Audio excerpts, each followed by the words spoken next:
Empiezo por última vez, espero. Decía que como coordinador de la mesa y como historiador del psicoanálisis, quería empezar contando la historia de este taller, antes de presentar a los ilustres invitados.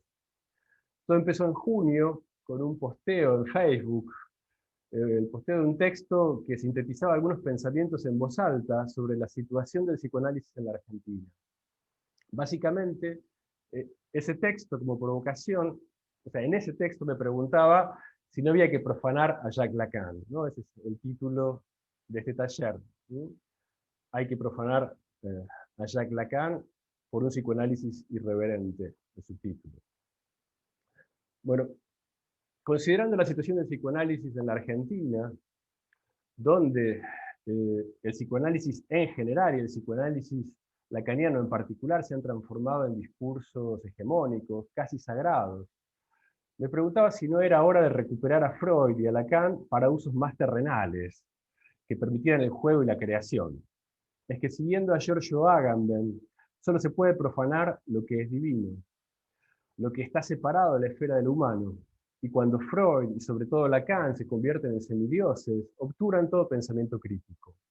Dejan de ser falibles en la medida en que ellos son la fuente de toda verdad. Creo en Freud Padre Todopoderoso y en Jacques Lacan su único hijo, nuestro Señor, que está sentado a la derecha del Padre. Eso decíamos a fines de los 80 con mis compañeros de facultad, cuando trataban de transmitirnos de manera dogmática un saber que supuestamente era crítico y hasta subversivo y contracultural. ¿Qué pasa entonces con el psicoanálisis cuando en vez de generar pensamiento se transforma en discurso amo, en magister dixit? Cuando las cosas son así porque lo dijo el maestro. Es palabra de Freud, te alabamos Señor. Más allá de la ironía, cuando el psicoanálisis se transforma en evangelio, ya estamos en pleno discurso religioso. Y el psicoanálisis, además de un discurso, una práctica y una experiencia, es también un movimiento que, como todo movimiento, se sostiene a partir de identificaciones e idealizaciones. Entre otros ideales, cobra importancia el ideal de la pureza, ¿no?, que nos defiende del fantasma del contagio, del impuro, de la bastardía, de la contaminación. Un ideal que es pariente cercano del ideal de la fidelidad, que nos impide caer en la tentación de la herejía, de la desviación, de la infidelidad, por no hablar del poliamor. Entonces, según la historia oficial, en el origen estarían las sagradas escrituras de Freud, de las que muchos se apartaron.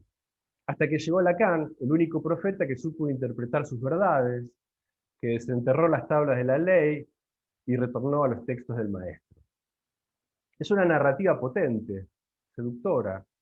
Siempre es mejor estar entre los fieles que ser un filisteo. Es mejor ser parte de los que retornaron a Freud que quedar entre los que lo olvidaron o se desviaron de él. Pero ¿quién tiene el freudómetro? ¿Es que acaso hay una sola manera legítima, la lacaniana, de relacionarse con ese padre idealizado? ¿Habría además una única forma de leer a Lacan? ¿Por qué Lacan, siguiendo a Heidegger y a Lévi-Strauss, usando la lingüística estructural y la topología de nudos, habría retornado a Freud, mientras que el resto se habría desviado? ¿Quién tiene el freudómetro para Pasó a averiguar mí. eso? Desde la historia, sin embargo, uno tiende a pensar que la fidelidad es imposible. Se trata de admitir, más bien, que en cada época hay distintas lecturas posibles de los textos, moduladas por los contextos sociales, políticos y culturales, pero también por las experiencias individuales. Al no haber una versión canónica para todo tiempo y lugar, al no haber una lectura aséptica, toda apropiación de un texto resulta deformante. No existe la copia fiel. Cuando leemos, todos agregamos algo propio. Entonces cae el ideal de pureza, en el que se sostienen a la vez la filiación y la pertenencia. En rigor de verdad, todos somos bastardos, infieles y desviados. Como dice Caetano Veloso, de cerca ninguno es normal.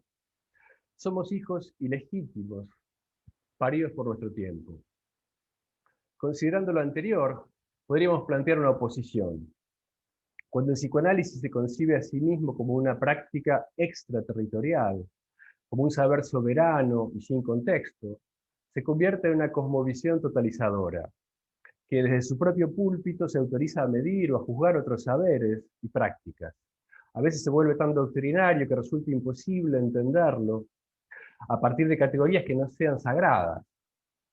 Sin embargo, cuando el psicoanálisis renuncia a ese carácter divino, admite nuevos usos y permite finalmente la invención. Recupera su poder cuestionador, se abre incluso a nuevas relaciones con otros saberes y prácticas que lo interpelan, se deja seducir por problemas que no lo contaminan, sino que lo fecundan. Y lo mismo ocurre, podría pensarse, con aquellos que lo adoptan, lo practican y le dan una vida renovada. En la Argentina, además de conocer una formidable expansión, el psicoanálisis sufrió la sacralización casi desde un principio.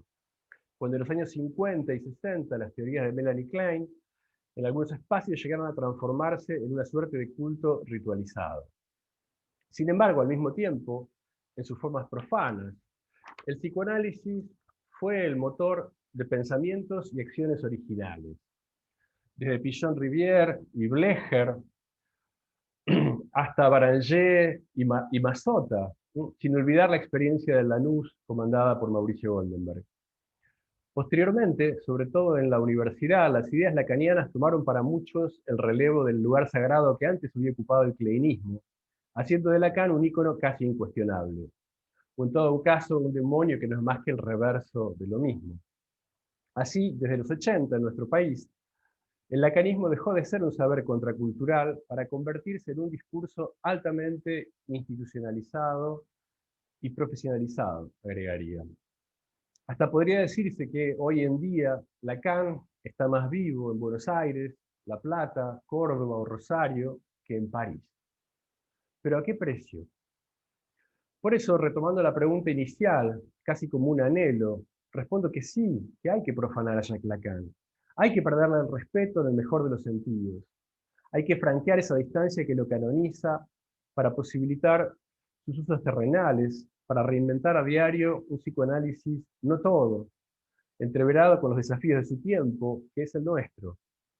En el pasado y en el presente son muchos los que lo han usado y lo usan de manera imaginativa, sin convertirlo en credo, sin transformarse en feligreses. Que el mejor modo de asumir una herencia, creo yo, el mejor modo de asumir una herencia es aceptar que la fidelidad absoluta es un ideal imposible, que solo nos lleva a convertirnos en guardianes del templo en el que se conservan los restos de un legado. Ante esa perspectiva, más vale explorar las diversas formas de la traición, que no congelan el pasado, sino que de manera irreverente y cotidiana lo ponen a trabajar, convirtiéndolo en promesa, forjándole un porvenir. Y en este texto, que con algunas modificaciones, fue publicado en Facebook, tuvo miles de visitas, montones de comentarios que me ayudaron a darle su forma final, a enriquecerlo, incluso a publicarlo en Lobo Suelto. Pero para presentarlo como taller necesitaba cómplices que me ayudaran en esta idea de la profanación. Y hacía falta incluir entonces a algunos de esos psicoanalistas atípicos capaces de usar el psicoanálisis de manera creativa para pensar problemas, para cuestionar el sentido común, en vez de escudarse en el psicoanálisis para no hacerse cargo de pensar. Y así fue que invité a Alexandra Cohen, a Jorge Reiter y a Julián Ferreira, a quienes agradezco muchísimo, realmente muchísimo, que hayan aceptado la invitación de manera tan rápida y entusiasta. Les agradezco realmente que hayan venido para que profanemos juntos. No me cabe duda de que todos ellos comparten un espíritu irreverente, casi maradoniano. Incluso Jorge, que nunca vio un partido de fútbol, me animaría a decir que es un futbolero inconsciente, un maradoniano no sabido.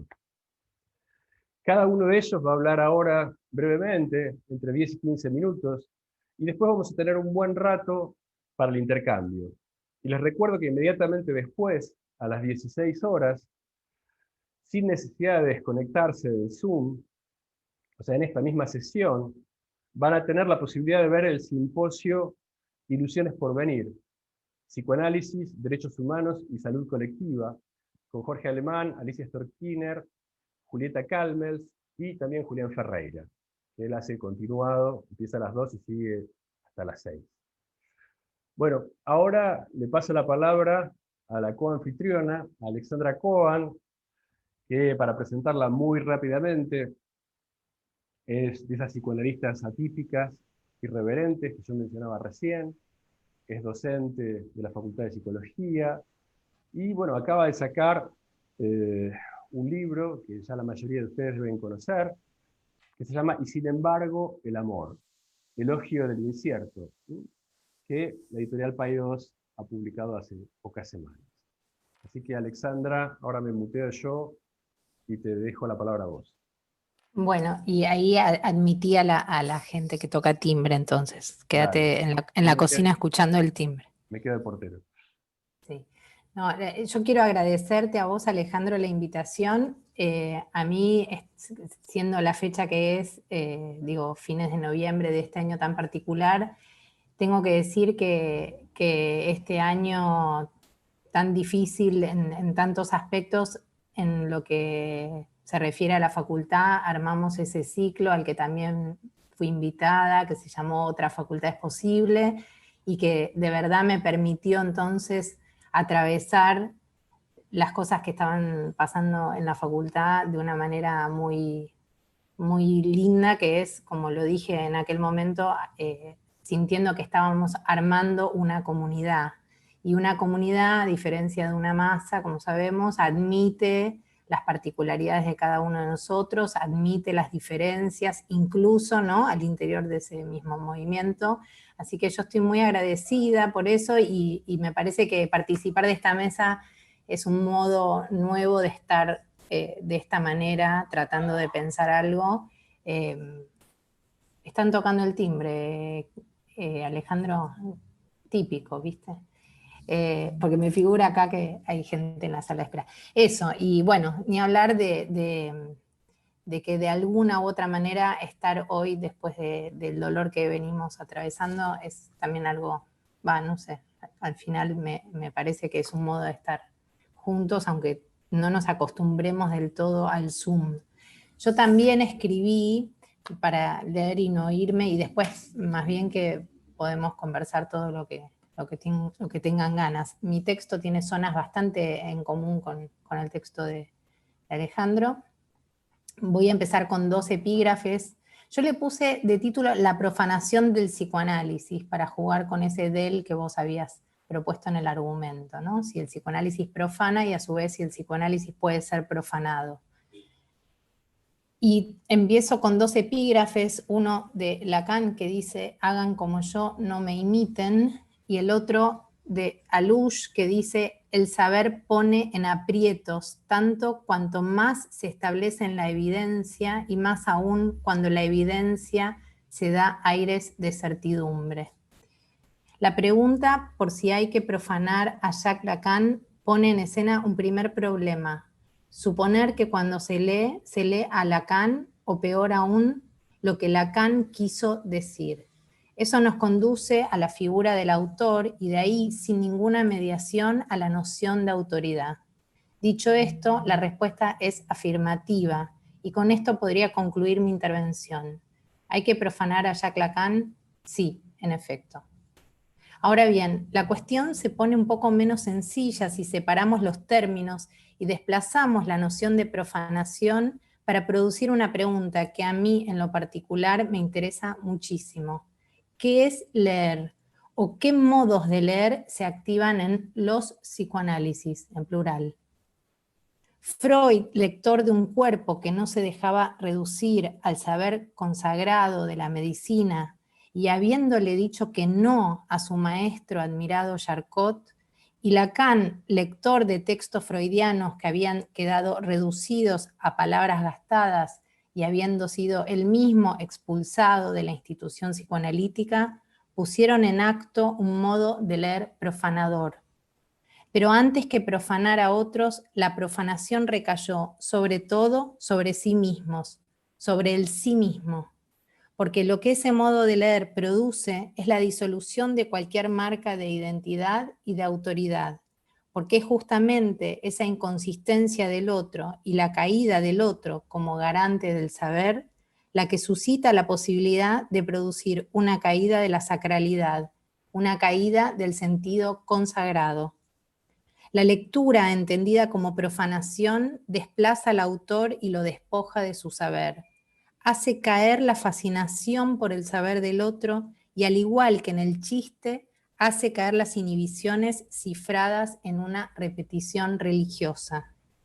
Porque el chiste es una forma de juego en la que se pueden empezar a usar, y ese es uno de los sentidos de la profanación, según Agamben, las palabras agobiantes, las palabras asfixiantes, para empezar a agujerearlas, para hacerles trampa. Y el juego es el modo, dice Agamben, en que se libera y se aparta a la humanidad de la esfera de lo sagrado. En esa caída se va a tratar entonces de leer un texto que no estaba escrito. La profanación de la figura del autor suscita entonces la posibilidad de una lectura como resistencia a la institucionalización del sentido, a la sistematización de las enseñanzas del psicoanálisis, a la homogeneización de los discursos. Resistencia, cito a Jorge Hincks, a ese conjunto sistemático de síntomas institucionalizados formados en idioma Lacan. Esa resistencia es, según creo, un gesto político en contra de la repetición mántrica que se hace de lo que se le hace decir a Lacan, en contra de ese rezo religioso, en contra del dogmatismo que se inscribe en las antípodas de la lectura. Porque el dogma es, como señala Juan Ritbo, antes que nada, interdicción de lectura. ¿Cómo leer sin variar lo que se lee? Se trata entonces de concebir una lectura como profanación, apostando a lo incierto de la lectura por venir y a que no hay transmisión posible desde el sólido saber. Se trata de la lectura haciendo fracasar la obediencia. La profanación, como sugiere Agamben, es una neutralización de aquello que se profana. Una vez profanado, pierde su aura y es restituido al uso. Y subraya además que eso se trata de una operación política, en tanto desactiva los dispositivos de poder y restituye el uso común de los espacios que el poder había confiscado. Profanar entonces es producir un hiato, una escansión en ese monstruo total que podríamos llamar idioma lacanés, la reproducción religiosa y por ende dogmática de las enseñanzas de Freud y de Lacan. Se trata de profanar para que pase la lectura, para que caiga el poder del otro, poniendo en acto una posición enunciativa que se agujeree a sí misma y de ese modo haga lugar a la ocurrencia, a la sorpresa y a la lectura como acontecimiento. Se trata de producir resquicios en el edificio agobiante de la doxa psicoanalítica. No hay el psicoanálisis, ni hay un psicoanalista igual a otro, y en el mejor de los casos igual a sí mismo. Es más, convendría que como analista nadie fuera como sí mismo. Así que la pregunta que a mí me importa formular cada vez es: ¿quién habla en nombre del psicoanálisis? ¿Cuáles son los lugares de enunciación desde los que se toma la palabra? El psicoanálisis no necesita que hablemos por él ni que lo defendamos. Nos vemos conducidos entonces a formular una pregunta por la relación entre el psicoanálisis y la institución, que si bien no es nueva, no por ello deja de actualizarse. Llamo institución, con la revista Conjetural, a la consagración de un sentido que excluye las diferencias que el estilo instituye. Es decir, ¿de qué modo resistir a la institución del sentido, a su sacralización? La cuestión de la transmisión de las enseñanzas del psicoanálisis resulta insoslayable y, ¿por qué no, incómoda? Ya que se trata de una transmisión sostenida en un decir que no hace referencia al universal. posibilitando así la emergencia de un lector que no es dado anticipadamente y una lectura como acontecimiento en las antípodas de la fascinación y el adormecimiento que producen los saberes sedimentados. ¿Vamos bien? La doxa apunta a un universal dogmático que vela porque las relaciones entre el poder y el saber se mantengan inocuas, que vela porque lo que es un artefacto de la ideología pase por natural, que vela porque el saber, el sentido y la verdad instituidos muchas veces de manera violenta aparezcan como dados naturales y privados de historia. De ese modo, el problema pasa a ser si esa cristalización como doxa que acecha a todo discurso no lo hace también con el de Lacan a pesar de sus prevenciones al respecto. Cuando el 7 de noviembre de 1955 Lacan propone su consigna Retorno a Freud, comienza a desestabilizar un saber que había sido sedimentado, aplanado y vaciado por la institución psicoanalítica, que bien podría incluirse en esas instituciones que Judith Butler llama de semántica hegemónica.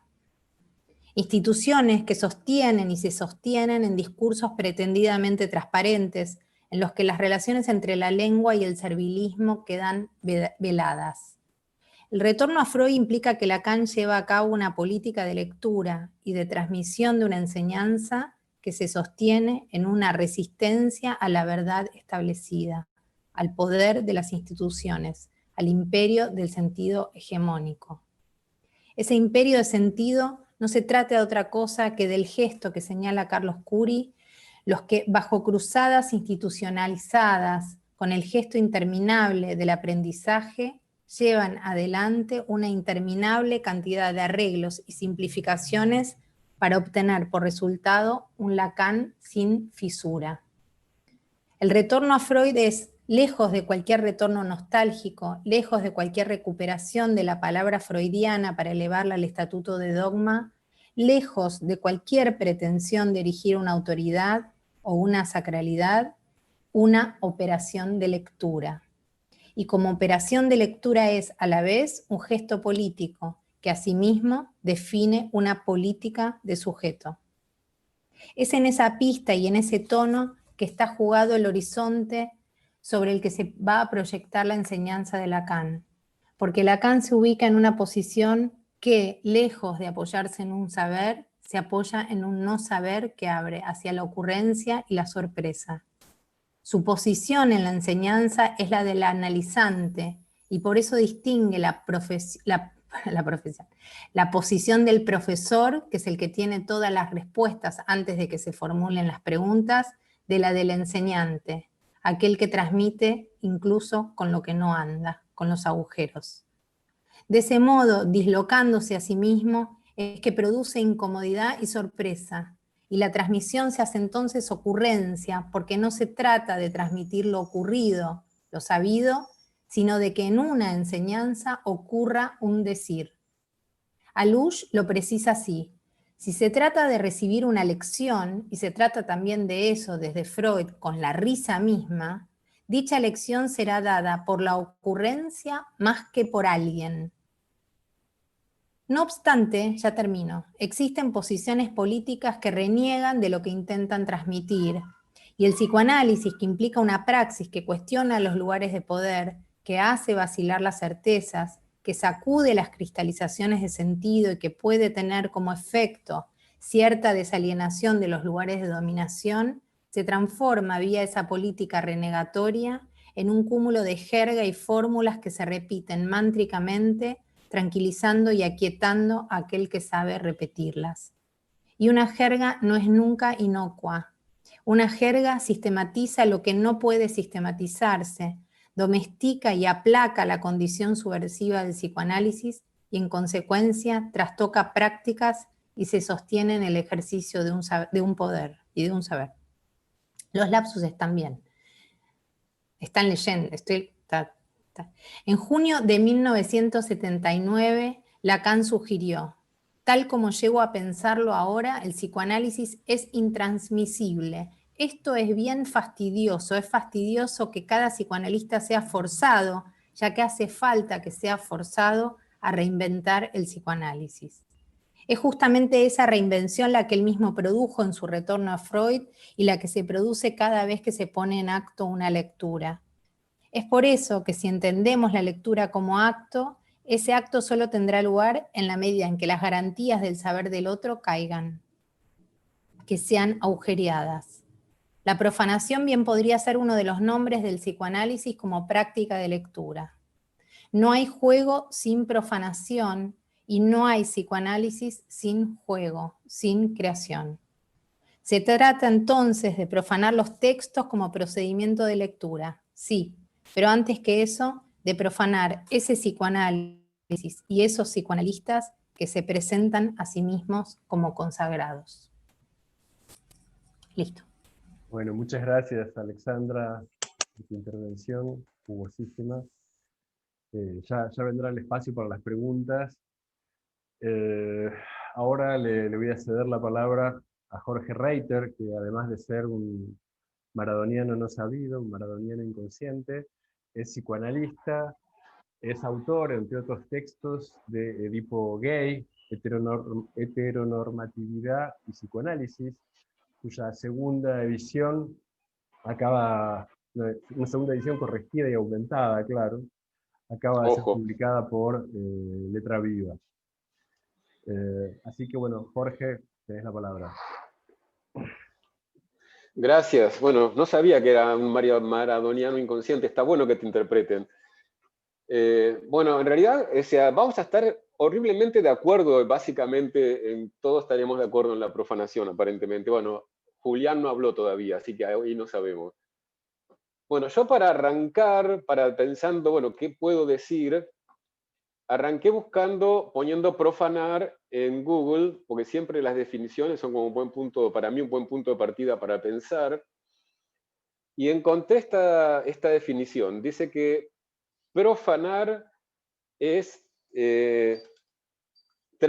tratar sin el debido respeto una cosa que se considera sagrada o digna de ser respetada. O sea, se las leo de nuevo, ¿no? Tratar sin el debido respeto una cosa que se considera sagrada o digna de ser respetada.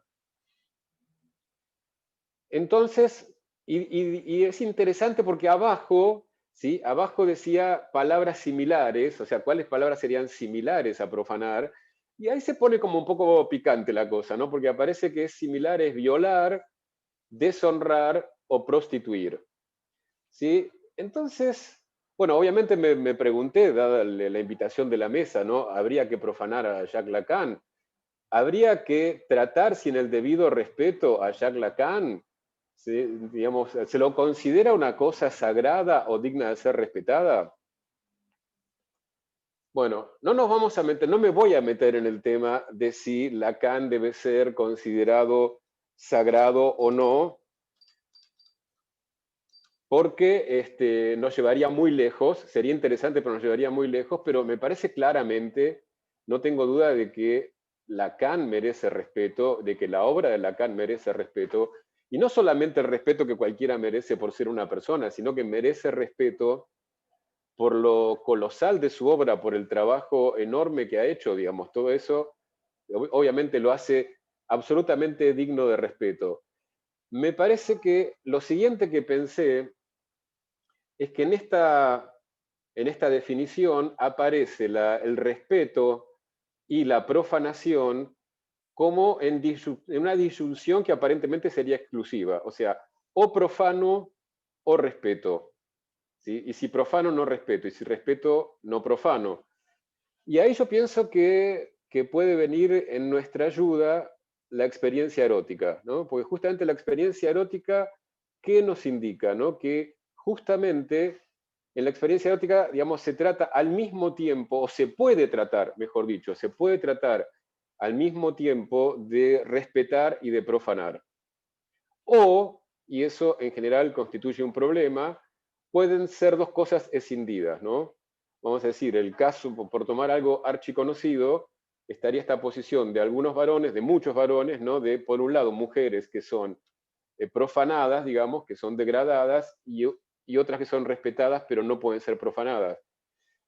Y eso constituye un problema, porque justamente profanación y respeto pueden, y se pone mucho más interesante cuando son una disyunción inclusiva, ¿no? Cuando se puede pasar, digamos, se puede ir más allá del respeto, pero no perdiendo el respeto, no perdiéndolo de una manera absoluta, sino pudiendo hacer ese pasaje, que si no se lo puede hacer, hay una parte del goce que quedaría totalmente afuera. O sea, si, por ejemplo, alguien con su partener, con alguien que ama, no puede nunca pasar la experiencia erótica, va a haber una parte importante del goce que va a quedar afuera.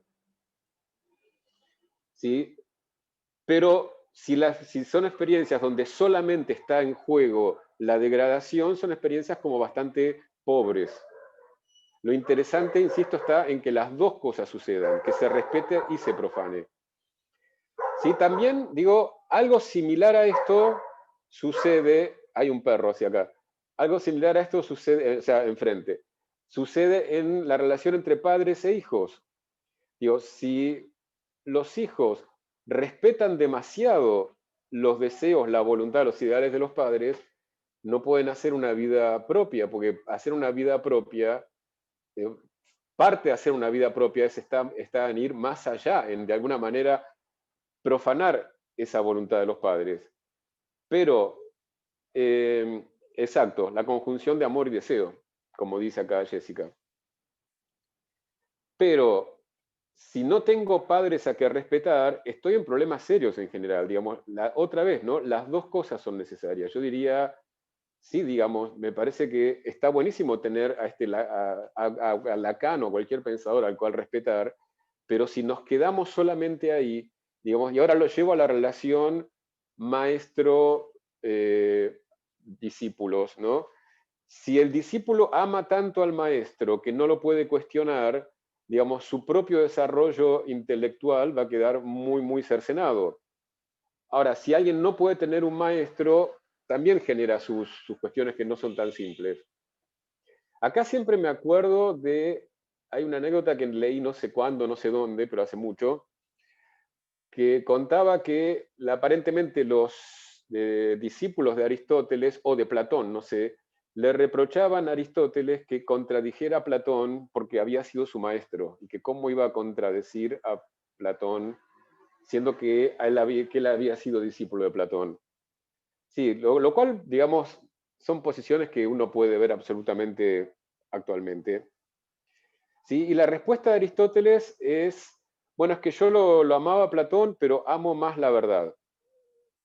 Respuesta, digamos que así dicha, si es que la dijo así, si es que mi memoria no falla, tiene una parte problemática, digamos, si uno creyera que es la verdad, pero me parece que yo la diría en términos de, en el camino de mi búsqueda de la verdad, en ese camino, digamos, no puedo todo el tiempo ser fiel a la palabra, a lo que dijo Platón, a la enseñanza de Platón. ¿Sí? Y en esta serie, digamos, ¿no? Creo que podemos claramente incluir, obviamente, como lo hizo Alejandro, como lo hizo Alexandra, al lector, ¿no? Al que yo llamaría el verdadero lector, ¿no? Porque el verdadero lector, y en este caso estaría, ¿cómo se dice?, diferenciando del que yo llamaría el recitador, ¿sí? El verdadero lector es fatalmente, o sea, vamos a decir así, lo quiera o no, es un profanador, ¿sí? El verdadero lector, por razones hasta que diría de estructura, no puede ser fiel. O sea, no hay modo de que el lector sea fiel.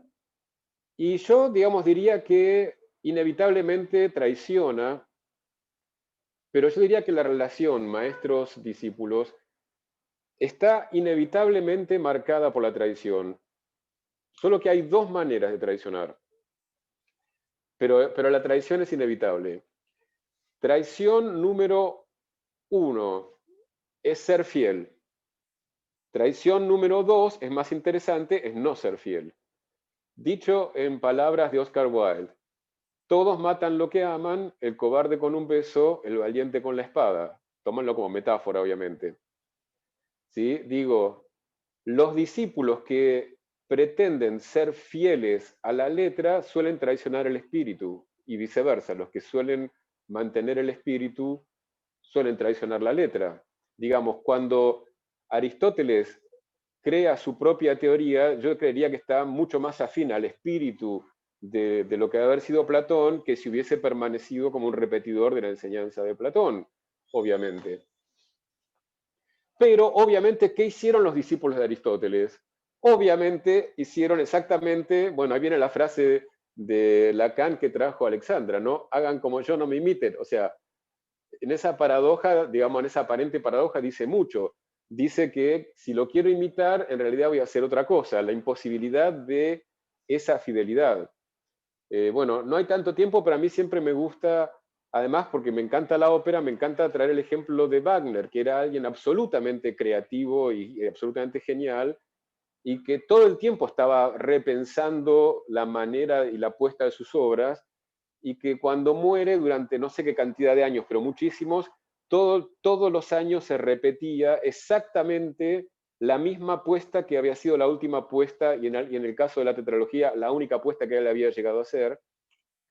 Con lo cual, otra vez, ¿no? Se pasa esto, que discípulos que reproducen la forma, pero no el espíritu de la obra, ¿no? Y que obviamente no generan nada creativo, generan como una especie de momia, esa cosa, digamos, que con apariencia de vida, pero en realidad muerta. ¿Sí? Entonces, pensando en cómo definir mejor esto que yo llamo el verdadero lector, voy a traer, digamos, a mí me encanta, tengo un espíritu, ya que hablé de Platón y Aristóteles, yo tengo espíritu socrático, francamente. Y me encanta bajar a la plaza, a la ágora, y preguntar a los amigos, a las amigas, a los amigues, cuando tengo dudas. Yo pensando en esta mesa, sentía que una parte muy importante de lo que yo llamaría el lacanismo, que tiene que ver más bien con esta posición de discípulo repetidor, y que una buena parte del lacanismo genera textos o ponencias cuya finalidad principal es corroborar lo que Lacan dijo, ¿no? Claramente, digamos, me parece que a mí siempre es mucho más interesante la posición de lo que yo llamaría el verdadero lector, ¿no? Que es cuestionar lo que Lacan dijo o ampliar lo que Lacan dijo, o decir otra cosa simplemente. ¿Sí? Entonces le pregunté a mi amigo Seba Figueroa, que creo que nos está escuchando, que me interesa su lectura, primero porque es muy inteligente, y segundo porque es estudiante muy próximo a recibirse en la Universidad de Córdoba, pero me interesaba la visión de alguien que estaba en ese nivel, ¿no? de recibiendo una formación en una universidad donde hay una presencia importante del lacanismo, y le hice esa pregunta. Che, yo tengo esta impresión, digo, a mí me parece que hay muchísimos, no sé si la mayor parte, pues no leo todo, pero muchos textos están para corroborar lo que Lacan dijo. Y Seba me responde, dice, sobre lo que me decís estoy de acuerdo, dice, la mayoría de los trabajos de los lacanistas son para confirmar algo que dijo Lacan. O sea que al menos un estudiante de muchos menos años que yo en la Universidad de Córdoba tiene esa visión similar. Pero agrega esto que me resultó sumamente interesante, ¿no? Dice, pero me preocupa también otra cosa, dice, y es cómo se forma, y acá forma puso entre comillas, perdón, a los futuros analistas. Y dije yo, mira qué interesante, ¿no? A ver qué piensa un analista en formación de cómo se está formando a los futuros analistas, ¿no? ¿Por qué no escuchar esas voces también? Y dice Seba, dice, es decir, se enseña a Lacan excluyendo toda posibilidad de error de su parte. Se lo enseña como se enseña a leer la Biblia. Y a eso lo digo con experiencia.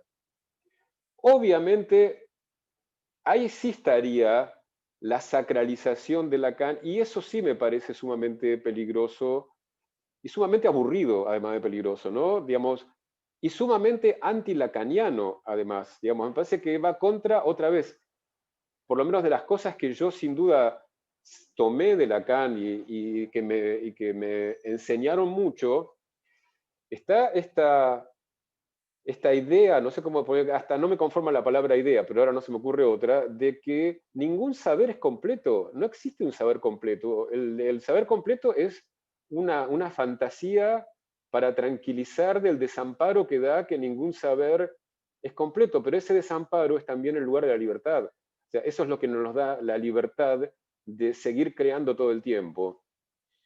¿Sí? Y me cuenta, Seba, no lo voy a leer todo para hacerlo más ágil, pero me cuenta que le llama la atención en la similitud de la dinámica que se da en las clases de algunas materias de la Facultad de la Universidad de Córdoba, lacanianas, con la dinámica de la misa. O sea, dice que se lee un texto, según un párrafo de algún seminario de Lacan, y después se hace el comentario al modo de la homilía, ¿no? Al modo de la homilía que hace el sacerdote. Entonces, a ver, cerrando porque ya casi no queda tiempo, pero diría, habría que profanar a Lacan y, digamos, me parece que el problema es, digamos, diría, seamos verdaderamente, en ese punto al menos, verdaderamente lacanianos, ¿sí? Y no constituyamos ningún saber como un saber que puede dar cuenta de todo. Lamentablemente, en una parte de este mundo tan diverso que es el psicoanálisis, hay una tendencia bastante grande a suponer o hablar como si en la enseñanza de Lacan tuviese todas las respuestas para los problemas de su época y para los problemas de esta. Cosa que evidentemente, digamos, si pensamos un poco, y eso es importante, si pensamos un poco, es un disparate. Bueno, hasta acá llego. Bueno, muchísimas gracias, Jorge, por tu intervención. Antes de pasarle la palabra a Julián Ferreira, les cuento que después de la intervención de Julián se abre el espacio como para tener algún tipo de intercambio en la medida en que Zoom lo permita. Para ordenar un poco ese intercambio, lo que les voy a pedir es, bueno, que vayan levantando la mano, que vayan poniéndose en la lista usando la herramienta que propone Zoom. Luego les voy a pedir también que hagan las intervenciones oralmente, como para facilitar la cosa, o sea, para que haya algún intercambio menos mediado por la palabra escrita. Pero lo que sí les voy a pedir, sobre todo por la cuestión de tiempo, porque hay mucha gente, hay 220 participantes y va a haber muchos que quieran participar, que sean breves. Contra toda la tradición argentina que hace que cada pregunta en realidad es una disertación, les voy a pedir que hagan preguntas lo más concisas y breves que puedan. Eso va a ser muy agradecido. Así que ahora le voy a pasar la palabra a Julián, que es docente también de esta facultad en la materia de salud pública y salud mental. Entre otros textos, es autor de un libro que también se ha publicado este año. Tenemos acá invitados muy prolíficos, que ya lo deben conocer. Ese texto, si no lo conocen, bueno, se los recomiendo. Particularmente se llama Psicoanálisis en Villa Crespo y otros ensayos, publicado por La Docta Ignorancia hace un par de meses nomás. Bien, Julián, tenés la palabra. Bueno, buenas tardes, gracias, Ale, por la invitación. Bueno, agradezco también la presencia de quienes están, digamos, del otro lado. Me alegra ver también caras conocidas y sobre todo un saludo especial a ya los ex estudiantes que acabamos de rendir el coloquio esta mañana. Me parece que está muy bueno que siempre, ¿no? Este congreso siempre adoleció justamente de ser como muy reactivo, muy poco interesante para el claustro estudiantil en general, y ni hablar que el acontecimiento de la exclusión de las mesas de trabajos libres no aporta hacia ello. Me sumo a la crítica que hacía Alejandro Eunicio, y aparte me sumo como consejero directivo por la minoría, decisión que no fue discutida en la comisión de investigación, que es donde se dirimen las cuestiones de fondo en torno a cómo celebrar el evento académico más importante de la facultad. ¿Sí? Y bueno, la verdad que me resulta un lujo estar en la mesa y más aún, digamos, disertar luego de las exposiciones de Alejandro, de Alexandra y de Jorge, ¿no? Me parece que fue un lujo, me divertí escuchándola, y creo que me allana bastante el camino, ¿sí? Y bueno, también agradezco la idea de Alejandro de haber hecho esta idea muy sencilla de hacer una especie de continuado, ¿no?, con la actividad que tenemos después, porque creo que también clarifica una afinidad, ¿no?, una perspectiva, digamos, de discusión académica, teórica y política que bueno, ambos espacios tienen, ¿no? Y que quedaron uno atrás del otro. Y bueno, como decía ahí a colegas, amigos, amigas por las redes, cuando difundíamos esta actividad, sobre todo desde ayer o anteayer, ¿no? Yo me siento triste, pero bueno, con ganas del encuentro, ¿no? Me parece que no quería dejar de mencionar esto porque, bueno, la tristeza creo que está presente, ¿sí? Y recién me causó, no lo quiero dejar pasar, cuando Jorge hacía este parangón entre cierta transmisión de ciertos psicoanalistas lacanianos con la estructura de la misa. Recuerdo, digo, justo ahí en el libro que escribí, que mencionó Alejandro, hay una suerte, de momento, una crónica de hace 2 o 3 años, de un trabajo que presentamos con una colega, que es Sofía Rutenberg, en una mesa de trabajos libres con temática psicoanalítica, y que fue, bueno, por introducir algunas discusiones, fue una cuestión escandalosa, ¿sí? Y que de algún modo titulé esa crónica así tragicómica, tomando las siglas, ¿no? Mesa de Trabajos Libres, MTL, como misa tilinga lacaniana, ¿no? Porque exactamente fue eso. Bueno, sin más, también tengo algo escrito, tengo algo que voy a decir oralmente, pero quería empezar también con algunos parágrafos, ¿sí? Uno también citado por Alexandra, de una idea de Jung que me parece muy interesante, ¿no? Que dice: aunque la expresión los psicoanalistas designa un conjunto plural y diverso, la función institucional trabaja por volverlo uniforme y homogéneo. Me parece que esta idea, digamos, esta rectificación abre a lo profano, y a continuación creo que esta frase aún más, ¿sí? La frase dice, muy conocida, un refrán: algunos oscurecen las aguas para que la laguna parezca más profunda, pero qué honda será la laguna que el chancho la cruza al trote. ¿Sí? Yo se la atribuyo, aunque no creo que sea el único autor, a Arturo Jauretche. ¿Sí? Bien, por la convocatoria de Alejandro, me interesa, tal como lo había dispuesto en la introducción, el texto introductorio de la mesa, me voy a abocar a tomar, digamos, de cierta manera, la invitación a profanar a Lacan, ¿sí? Introduciendo lo que a mi entender constituyen 2 grandes problemas o 2 grandes extravíos, por así decir, en torno a esa no relación, ¿sí? Que encontramos entre psicoanálisis y salud mental, ¿sí?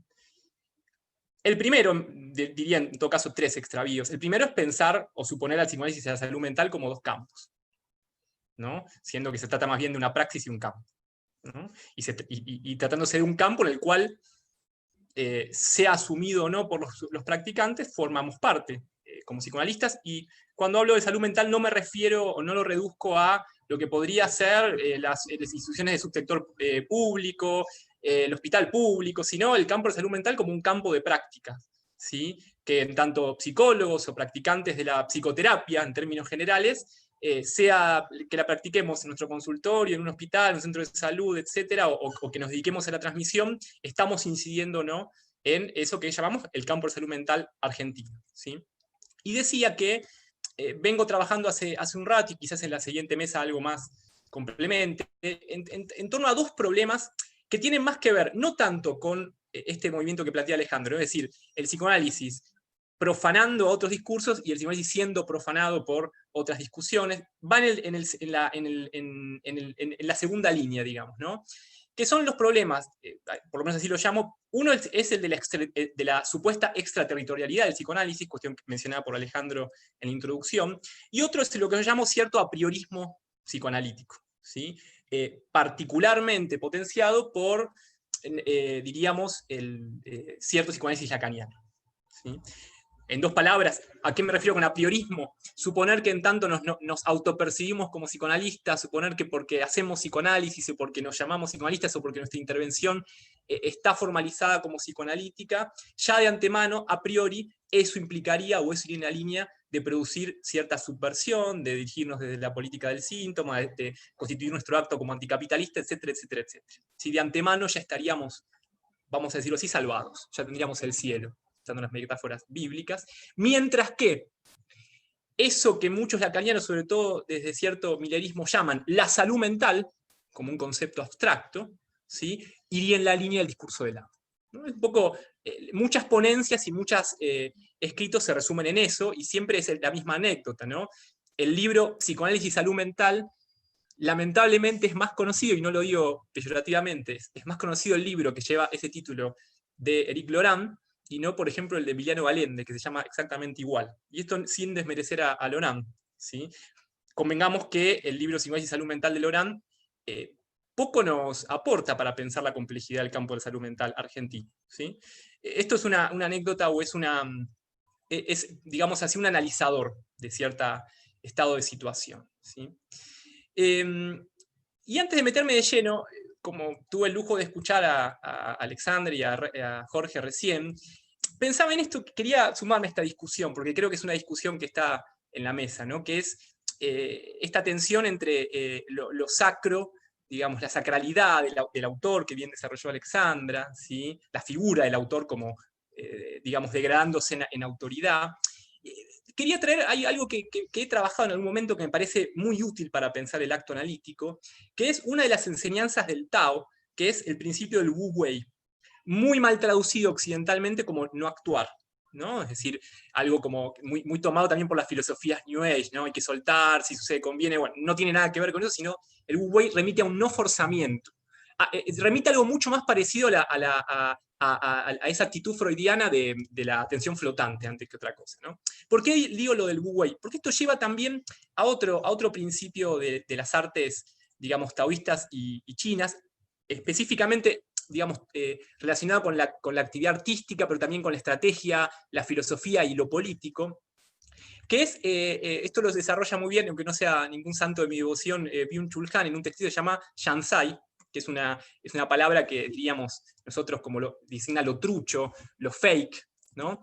Y el Shansai tiene que ver con cómo se puede honrar al maestro, pensemos en las artes, al gran maestro, a un gran maestro de la pintura, de la poesía, por ejemplo, de las artes orientales lejanas, que la honra al maestro se da por vía de la copia, pero no en una copia que va en el sentido de una, digamos, promulgación, ampliación o reiteración, ¿sí?, de ciertos aspectos, sino una copia, ¿sí?, mucho más cercana a una apropiación. Es decir, es una copia que reactualiza y utiliza a piacere, ¿sí?, el legado, la tradición, el estilo, etc., ¿no? Es decir, la actitud Shansai como, diríamos, casi el reverso del discurso universitario que podría seguir Lacan, ¿no? Es decir, lo propio de poder, digamos, que la copia, ¿sí?, que la imitación sea incluso superadora y funcionalmente más interesante que el original. Es decir, una crítica finalmente a la idea original, ¿no?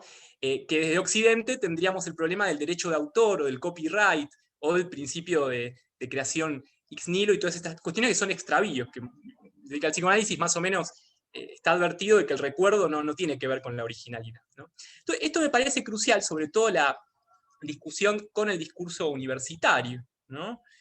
Para ponernos a pensar, ya no tanto, porque los colegas lo han trabajado, no tanto el problema de lo profano, del psicoanálisis profano, sino lo que a mi juicio implica un cierto retorno a un psicoanálisis silvestre, que es, digamos, la preocupación también freudiana del texto Pueden los legos o por un psicoanálisis profano, etc., ¿no? ¿Por qué digo esto? Porque yendo ya a la discusión en torno, o a situar la discusión, mejor dicho, en el campo de la salud mental, uno se ha encontrado en este último tiempo de pandemia y de especialistas que salen por televisión, escriben los diarios sobre la pandemia, ¿sí?, cuestiones muy curiosas, es decir, situaciones en las cuales ante determinada pedido de esclarecimiento a determinados especialistas, uno se encontraba que Facundo Manes estaba diciendo más o menos o casi lo mismo que un lacaniano. Entonces, cuando un lacaniano dice lo mismo que un Manes, ahí hay un problema, que antes que teórico, ¿sí? Es epistemológico y es político, ¿no? Y antes que eso también es un problema en torno a cómo se concibe, ¿sí? No solo la cuestión performática o la intervención pública o la cuestión del saber y del poder del especialista hablando, etcétera, etcétera, sino también cómo se concibe, ¿sí? Lo propio de un campo de prácticas o de la posibilidad de pensar a la salud mental, ¿sí? No como desde ninguna clase ideal de salud, ni ninguna cuestión que serían críticas atendibles y que de hecho el psicoanálisis provee esas críticas atendibles a todo lo que podríamos pensar como el furor curandis, el modelo médico hegemónico, etc. Sino también, sino mejor dicho, a ubicar que el modelo médico hegemónico, concepto de Menéndez, también se presta a que exista un modelo psicológico o psicoanalítico hegemónico. Claramente, muy fácilmente, ¿sí? Entonces, insisto, cuando un Manes dice lo mismo que un lacaniano, estamos en graves problemas, ¿sí? Bien, eso por un lado, ¿no? Y esto también lo podríamos inscribir en lo que algunos autores, no me acuerdo ahora, no tengo la cita a mano, ¿no? Pero que se empieza a plantear, ¿no? En términos del problema de lo que se llama la ideología lacaniana, ¿no? Como una, diríamos, como un marco epistémico con serias dificultades para pensar, para ser profanado, ¿no? O totalmente reactivo para ellos. Entonces, como les decía, me interesa traerles algunos problemas y preguntas, sobre todo en que estoy trabajando, problemas en curso, digamos, ¿no? En donde me interesa decirles esto, ¿no? Es decir, me interesa circunscribir con cierta intencionalidad y cierta picardía, quizás, por un lado, el psicoanálisis, ¿sí? Al psicoanálisis como movimiento, ¿no? Y en particular, a los fines de esta mesa, a lo que yo llamaría más bien, digamos, el psicoanálisis como más del lado del efecto Lacan, porque prefiero decir esto antes que decir lacanismo, por lo que por donde nos metemos y decimos lacanismo, ¿sí? El psicoanálisis, el efecto Lacan, digamos, la Argentina, ¿sí? Y el campo de la salud mental, es decir, tomar ciertas cuestiones ligadas a su historia y a su presente de conflictividad y movimiento, y tomar a estos tres como un anudamiento, digamos, interesantemente problemático. Y esto a los fines de, siguiendo a Deleuze y Guattari, poder, de algún modo, discutir o pensar lo propio de la territorialidad, ¿no? Es decir, específicamente la territorialidad clínica, retomando el problema de la extraterritorialidad, en lo que, a los fines de constituir un sintagma que moleste en el buen sentido, yo llamaría como lo propio de la ilusión o la potencia de pensar en términos de un psicoanálisis argentino, ¿no? Y hoy diríamos un psicoanálisis maradoniano, y bueno, y no me importa nada la crítica que pueda venir al respecto, ¿sí? Les digo un dato, un paréntesis, un efemérides y lo tiro como propuesta. Hace poco descubrí ese mismo día que un 13 de septiembre coincide en que nacía Silvia Bleichmar, ¿sí? Y ese mismo día también, otro año por supuesto, falleció Oscar Mazota. Entonces yo me pregunto si no sería pertinente instituir ese día o empezar a instalar una discusión en que ese sea el día del psicoanálisis argentino. Me parece que no, con esos dos nombres creo que ya no hay mucha más vuelta que dar, ¿sí? Pero ¿qué quiero decir con psicoanálisis argentino? ¿No? Lo digo en términos de Roland Barthes. Es como mucho, y modestamente, es un sintagma que, como diría Barthes, remite a quien escribe por una suerte de transferencia trágica, ¿no? Y esto para intentar causar el deseo de discutir esos aspectos de nuestra praxis, me refiero al psicoanálisis, que están menos inexplorados que renegados, ¿sí? 2 puntos. ¿Qué implicancias, dificultades y libertades tiene ejercer el psicoanálisis dentro del bullicio peculiar y apasionante del campo de la salud mental en nuestro país?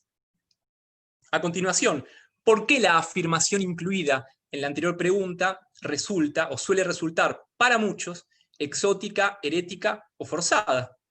¿No? En ese sentido, ¿dónde se estacionan dichos prejuicios? O más aún, ¿qué entiende, si es que le resulta al menos interesante, un psicoanalista promedio por salud mental, por políticas públicas, por enfoque de derechos, por el Estado, por la política, por el pueblo, etc. ¿Sí? Y esto lo digo porque en general todos esos nombres son quiero pensar yo, perezosamente resumidos en la idea de masa, ¿sí? El populismo, ¿sí? Y todo eso siendo totalmente reactivo, cito, digamos, a la posibilidad de una apuesta a la singularidad. Así de sencillo, así de corta la hacen. Y otra pregunta más, agrego, son preguntas que estoy, digamos, dando para que eventualmente sean tomadas en la discusión.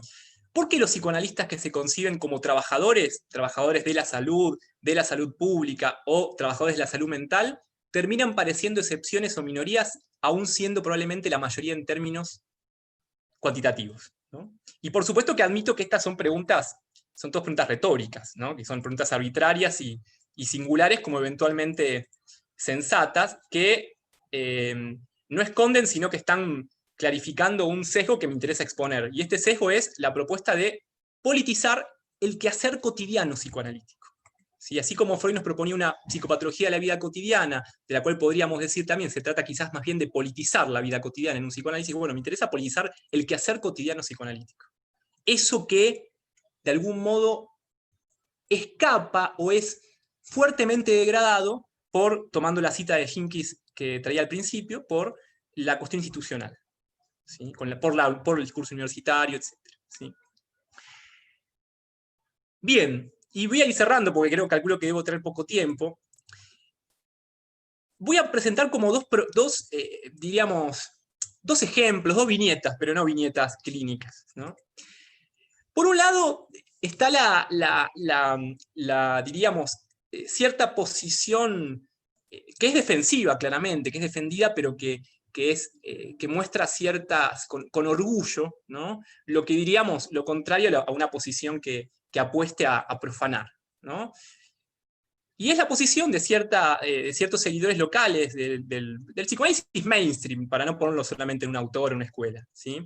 Que con orgullo plantean y reivindica que el psicoanálisis debe ubicarse o preservar su supuesta pureza o pereza en una posición extraterritorial respecto del saber, dicen, en torno a la, comillas, salud mental, ¿sí?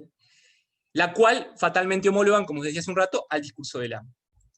Después tenemos las posiciones menos extremas, que admiten que ambos dominios no son excluyentes, aun cuando sitúen diversos modos de subjetivación, ¿sí? Un uso demasiado libre, a mi juicio, de Foucault y Nicolas Ross, para pensar el término de subjetivación. Como les decía, antes que eso me parece que se trata de asumir, o mejor dicho, de no asumir con tanta prisa que se trata de dos campos, sino de una praxis y un campo, ¿no? A lo cual yo me pregunto si esto no se trata, de algún modo, de cierto extravío intencional, ¿no? Porque convengamos que extraviarse tiene sus ventajas, ¿sí? Pero así como ponen en el grito en el cielo estas expresiones más mainstream en torno a la salud mental, como algo que homogenizaría, como algo que estaría ligado al mercado necesariamente, ¿no? Todo ese tipo de cuestiones, a un ideal salubrista, bueno, a todo ese tipo de cuestiones, que no me voy a extender, a mí por lo menos me llaman poderosamente la atención cómo estas mismas expresiones no se hacen ningún problema y no reparan en lo que me parece que es la verdadera cuestión excluyente al discurso analítico, que es decir, el verdadero problema, o mejor dicho, más que el problema, eso frente a lo cual no hay posibilidad de ninguna clase de acto analítico, que es, me refiero, al problema del manicomio y su lógica, es decir, el problema de la lógica manicomial, ¿sí? Pregnante y lamentablemente, sobre todo en la ciudad de Buenos Aires, que es donde estamos aquí muchos de nosotros, que está vivito y coleando, ¿sí? Es decir, llama la atención que muchos psicoanalistas, casi diríamos, y obviamente es una generalización, pero estén muy cómodos en el manicomio, ¿sí? Es decir, yo me pregunto si el problema de la extraterritorialidad no es lo que posibilita ese tipo de cuestiones, es decir, suponerse como exentos del manicomio, ¿no? O suponer que se está marcando cierta diferencia, lo cual muchas veces puede ser cierto, ¿no? Lo cual acá no lo quiero cerrar tampoco, ¿no? O dicho de otro modo, ¿por qué causa rechazo o se ve como impuro cualquier propuesta de transformación de los dispositivos que se corran del hospitalocéntrico? Cuestión que si uno piensa en la ética del psicoanálisis diría, y bueno, el psicoanálisis no tiene que ver con una concepción, diríamos, de la cura, podríamos pensar, ligada a esa institución llamada el hospital en la cual las personas van a condición de estar enfermos. El psicoanálisis tendría mucho más que ver, si lo ponemos a pensar, y esto voy a desarrollar en el simposio, desde una concepción de clínica ampliada, tendría mucho más que ver con la promoción y la prevención, ¿no? Claro, Ahora bien, uno podría, cuando dice prevención, puede saltar a alguien y decir, el inconsciente no se puede prevenir, ¿sí? Lo cual es un error epistemológico garrafal, ¿sí? Curiosamente, esas mismas expresiones que dicen eso no tuvieron ningún tipo de prurito en psicopatologizar hasta el hartazgo a la cuarentena, pongámosle, ¿no? A las formas del malestar propias de todo lo que nos está pasando, ¿sí? Que tienen mucho más que ver con un gesto, digamos, desalienante que otra cosa, ¿sí? Bueno, y para ir cerrando, ¿sí? Quería decir un segundo caso, y lo voy a criticar con mucho cariño a alguien que fue Germán García, ¿sí? Pero me parece que el cariño también tiene que implicar la crítica. Vi algo que decía Germán García en un texto del 2008, ¿no? Germán García daba como un diagnóstico de situación y decía, el psicoanálisis se enfrenta, cito, un conductismo que se llama a sí mismo psicoterapia cognitiva, una discusión que pasa por políticas sanitarias y no por ningún problema clínico, una apelación del mercado al Estado para regular desde afuera lo que ignora de una práctica discreta, y proponía, como propuesta, ¿no? La política del campo freudiano, ante esto decía, es responder con la creación de centros psicoanalíticos de consulta y tratamiento que cumplan a la vez la función de investigación, práctica clínica y política específica, ¿no? Propuesta nueva, decía él, que vendría a realizar un deseo antiguo, también decía él, es decir, esta historia que Alejandro nos podría ilustrar mucho más, de Freud proponiendo una serie de institutos, diríamos hoy públicos, en aquel Berlín, ¿sí?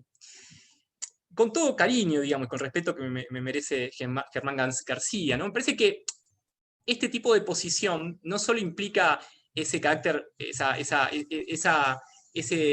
faz extraterritorial, sino que también incurre en un aplicacionismo muy grave, y que, para hacerla corta y para abrir el debate, esta propuesta, ¿no? La de crear centros psicoanalíticos como respuesta a las problemáticas, digamos, de la población, ciertamente, aunque uno sea psicoanalista, etc., mucho no difiere de la propuesta que habían tenido algunas expresiones macristas de crear polos de neurociencias, porque implica reducir la complejidad de lo que implica responder a las problemáticas de salud de la población, reducirla a lo que un discurso, un saber puede dar respuesta. Y aparte, digamos, yendo en contra o omitiendo o degradando, bueno, la tradición de juntura problemática entre el campo sanitario argentino y el psicoanálisis, donde los psicoanalistas han tenido otra inserción mucho más interesante y en nada desatenta, digamos, por pensarse insertos en el campo de la salud pública, ¿sí?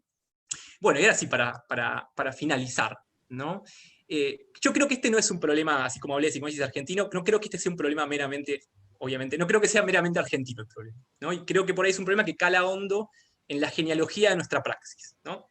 Me refiero a esa dificultad freudiana, podríamos decir, de ir más allá de sí, que es al mismo tiempo una dificultad incluso estética para cenir, para pensar y para eventualmente utilizar los efectos en la cultura que o sea, Freud, producía y produce.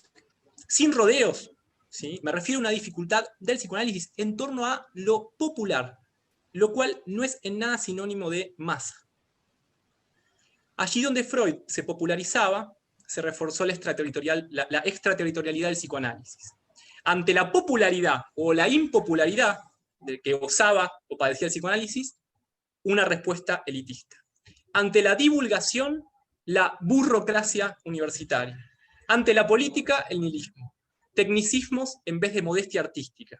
Lacanés, como hablaba hace un rato Alexandra, en vez de lo que con Daniel Santoro una vez nombramos, una lectura de la poesía lacaniana. ¿Sí? Un genuino síntoma, todo esto, a mi juicio, que torna al psicoanálisis vanguardista y conservador al mismo tiempo, subversivo y démodé. Y así, finalmente, anhelando que otra facultad sea posible, yo auguro que podamos tener una plena implementación de la Ley Nacional de Salud Mental, viva el psicoanálisis argentino y, al decir de Silvia Bleichmar, viva eso que resiste y que se llama Maradona. Muchas gracias. Bueno, Julián, muchísimas gracias por tu intervención.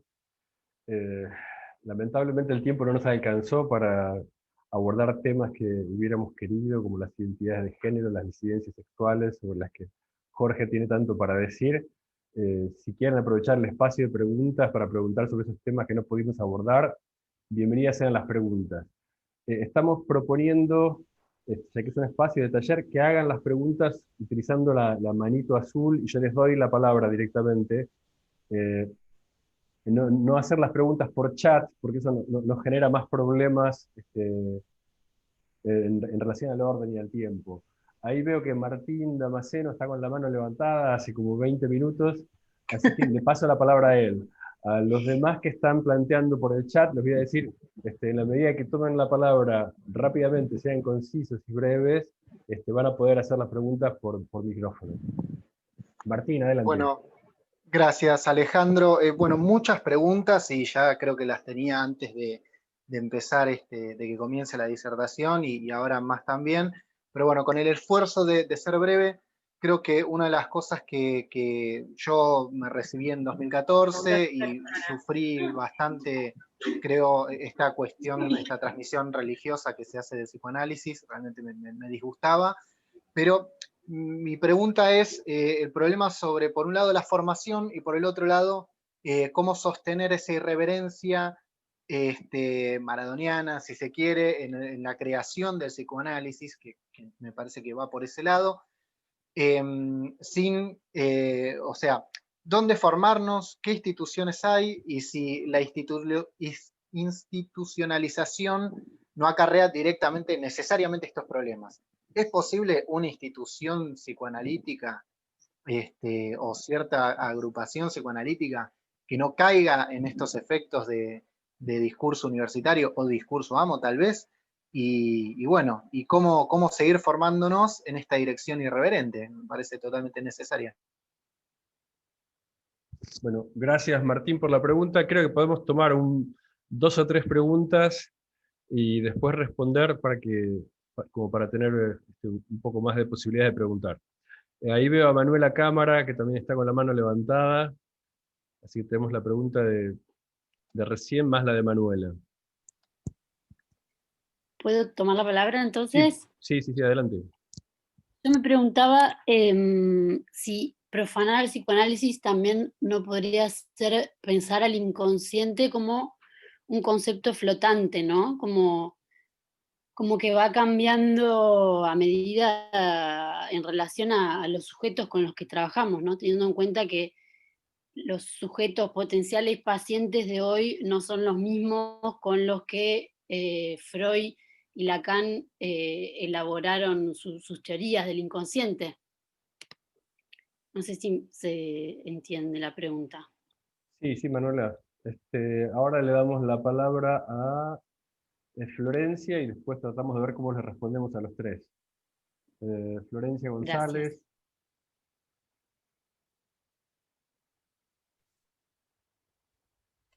Ahí está. Bueno, Alexandra, me encantó escucharte, como siempre, y para Julián, me quedé pensando en el concepto, la idea que traes de hospitalocéntrico, si podías ampliar un poco sobre eso. ¿Qué entendés por hospitalocéntrico? En relación a la formación de analistas, ¿no? Bien. Alex, Jorge, Julián, no sé qué pregunta quieren tomar primero. Quizás sea mejor seguir el orden, ¿no? Para no perdernos. Sí, ¿dónde está ¿dónde está la persona que hizo la pregunta de la formación? Se me fue. ¿Quién era? Ay, Martín, ¿podés mandar la cámara? Sí, acá estoy. Martín.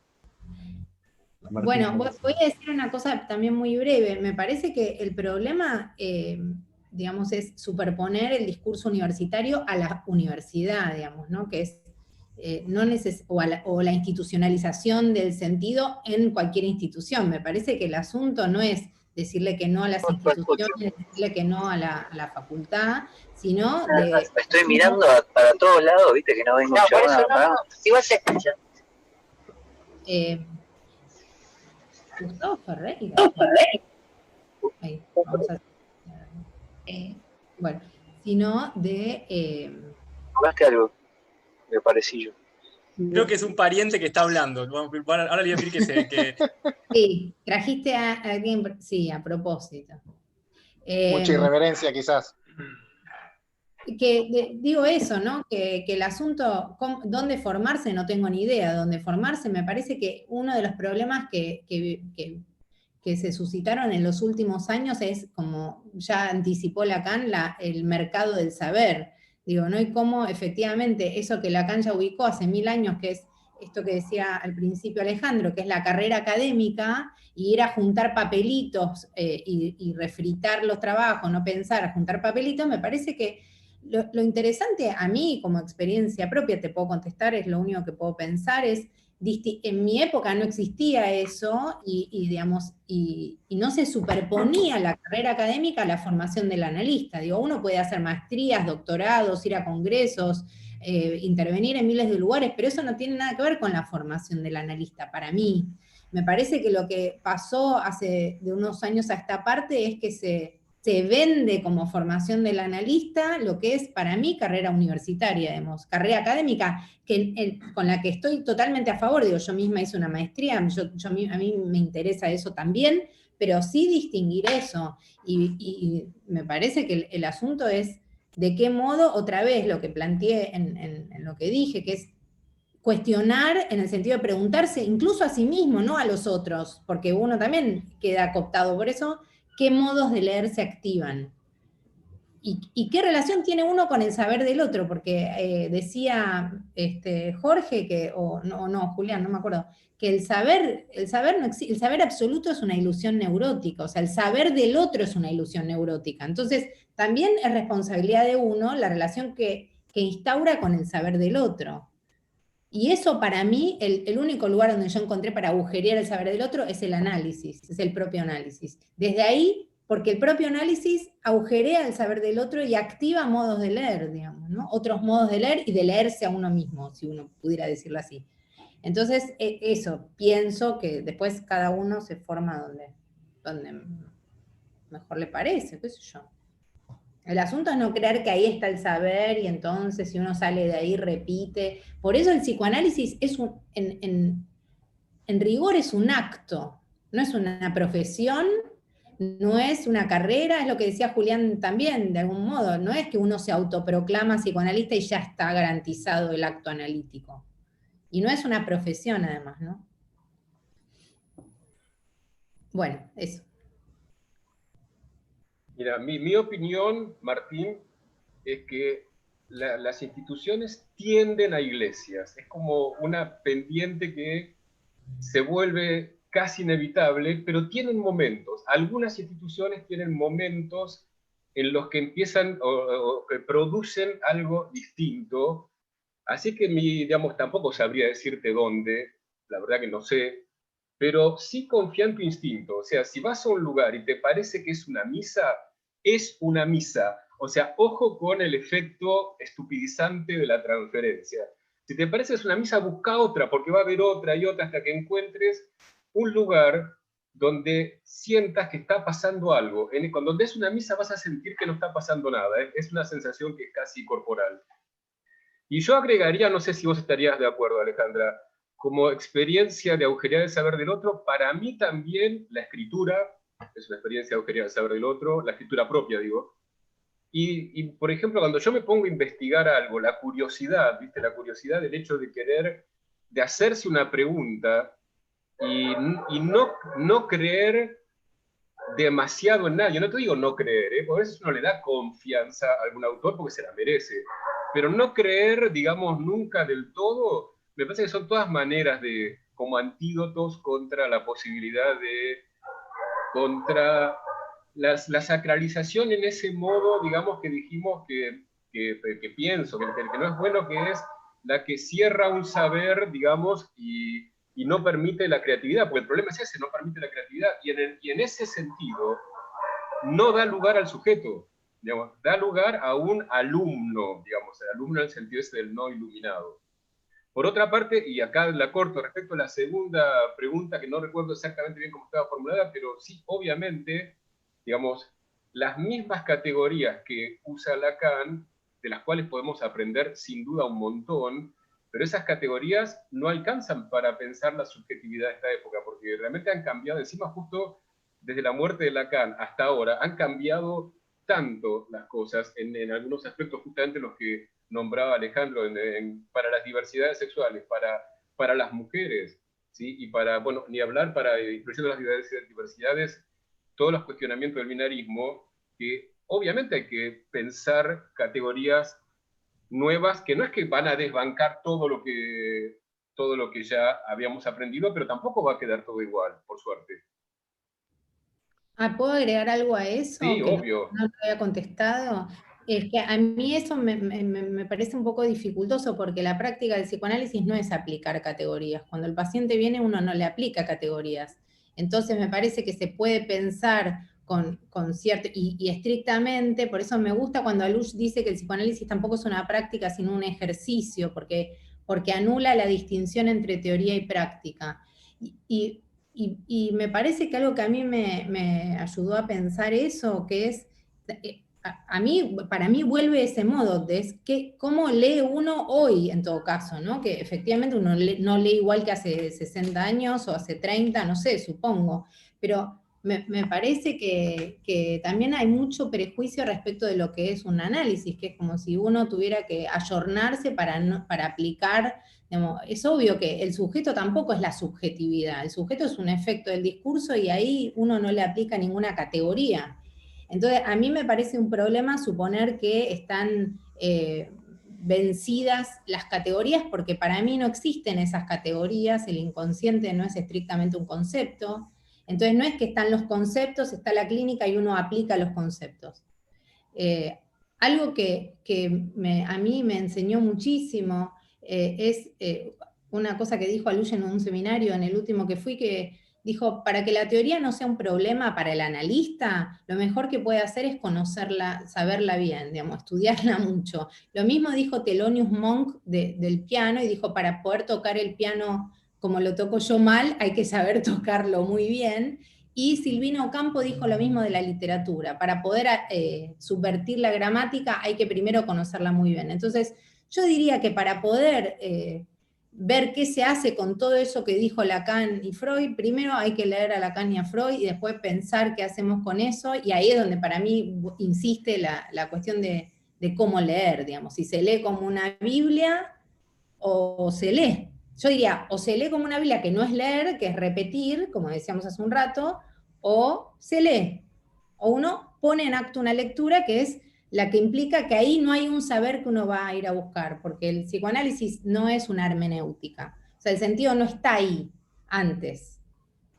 Eso tenía para pensar respecto de lo antiguo, pues si no entramos en la idea de que las categorías del psicoanálisis, no, me parece que no se trata de categorías, porque la práctica no es eso, uno no escucha desde las categorías, yo por lo menos. Yo estoy y no si no, estoy uno de acuerdo. no leería, para el caso uno, no sé, a Platón, a Aristóteles, Exacto. a los grandes filósofos, sí, totalmente de acuerdo. Yo no sé si ibas a decir vos algo, Jorge, si yo tenía para responder, juntaba dos preguntas ahí. Yo quería decir algo, Julián, antes de Dale. pasarte la palabra a vos para que le respondas también a la pregunta de Florencia sobre el hospitalocentrismo. Pero me pareció muy interesante lo que dijo Jorge sobre el hecho de que si te parece una misa, es una misa. Creo que es una definición excelente. Me parece muy interesante porque, o sea, la relación entre psicoanálisis e institución, por las razones que explicaba también Alexandra, siempre va a ser tensa, ¿no? Hay una institucionalización del sentido que implica cierta fijeza, implica ciertos códigos compartidos que van en contra de la natural movilidad o falta de fijeza que debería tener una institución psicoanalítica digna de ese nombre, o sea, que trate de ser compatible con los principios del psicoanálisis. Ahí creo que la historia es bastante prolífica porque han habido muchos experimentos respecto de cómo organizar una institución psicoanalítica para que sea coherente con el psicoanálisis. Me parece que la aventura de la Escuela Freudiana de París, que Lacan fundó en el 64 y que disolvió en el año 80, vale mucho la pena para ver los aspectos creadores interesantes de esos intentos y al mismo tiempo los callejones sin salida, ¿no? O sea, la disolución de esa institución fue muy dolorosa, bueno, todos los miembros que tuvieron que irse de esa institución porque Lacan decidió disolverla y de alguna manera dejarle su reino a Miller, bueno, es muy fuerte, son testimonios muy elocuentes. Justamente estuve con Alush entrevistándolo hace un año, más o menos, hablando de toda esa parte de la historia. Y me parece que hay algo ahí que es muy interesante, que es, por un lado, cuáles son las suposiciones que uno tiene cuando va a formarse en la facultad o cuando va a formarse en una institución psicoanalítica. Eso, como dice Alexandra, me parece que se resuelve por la vía de un análisis, ¿no? La caída de ciertos ideales, ¿no? Respecto del otro, ¿no? Respecto de lo que uno va a buscar en esas misas.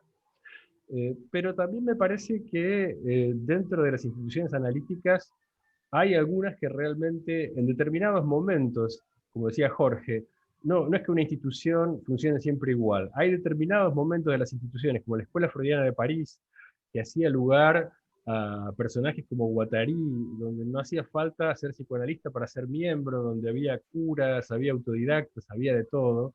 Me parece que es interesante. Esas instituciones que pueden alojar, que pueden hacer su lugar a los diferentes y a las diferencias. Me parece que ese es un bastante buen criterio diagnóstico sobre las instituciones en general, no solo las psicoanalísticas, ¿no? En qué medida pueden alojar la diferencia y al diferente en su funcionamiento. Pero me parece que eso es un desafío que ninguna institución garantiza nada, y que así como ningún analista garantiza nada, que por ahí distintos analistas en distintos momentos pueden acompañar a un sujeto en distintos tramos de su recorrido, y no necesariamente que uno esté 20 años con alguien le garantiza que va a llegar más lejos. Y hay dos cositas que con lo que corto. Me parece que hay ciertas formas de psicoanálisis que de alguna manera prometen el paraíso. Yo recuerdo en los 80, fines de los 80, cómo se hablaba de el fin de análisis como el atravesamiento del fantasma, ¿no? Algo así como uno atraviesa el fantasma, como si uno pinchara un chorizo, y eso garantiza cierta caída de los ideales, destitución subjetiva, etcétera, etcétera. Digo, ahí me parece que eso tiene realmente mucho de religioso, ¿no? Y que uno que ha pasado por ahí creo que tiende a desconfiar justamente de ese tipo de instituciones que prometen la felicidad a través de procedimientos estandarizados, ya sea con un lenguaje lacaniano, lacañoso, lacanés, como ustedes quieran. Pero me parece muy interesante el conjunto de lo que dijeron Alexandra y Jorge al respecto. Y bueno, ahí sí le paso la palabra a Julián para que le responda a Florencia, y coincido con lo que dijo Alexandra respecto de la pregunta de Florencia. Me parece que hay un riesgo en sustancializar, como decía Politzer, darle como una existencia real a los conceptos.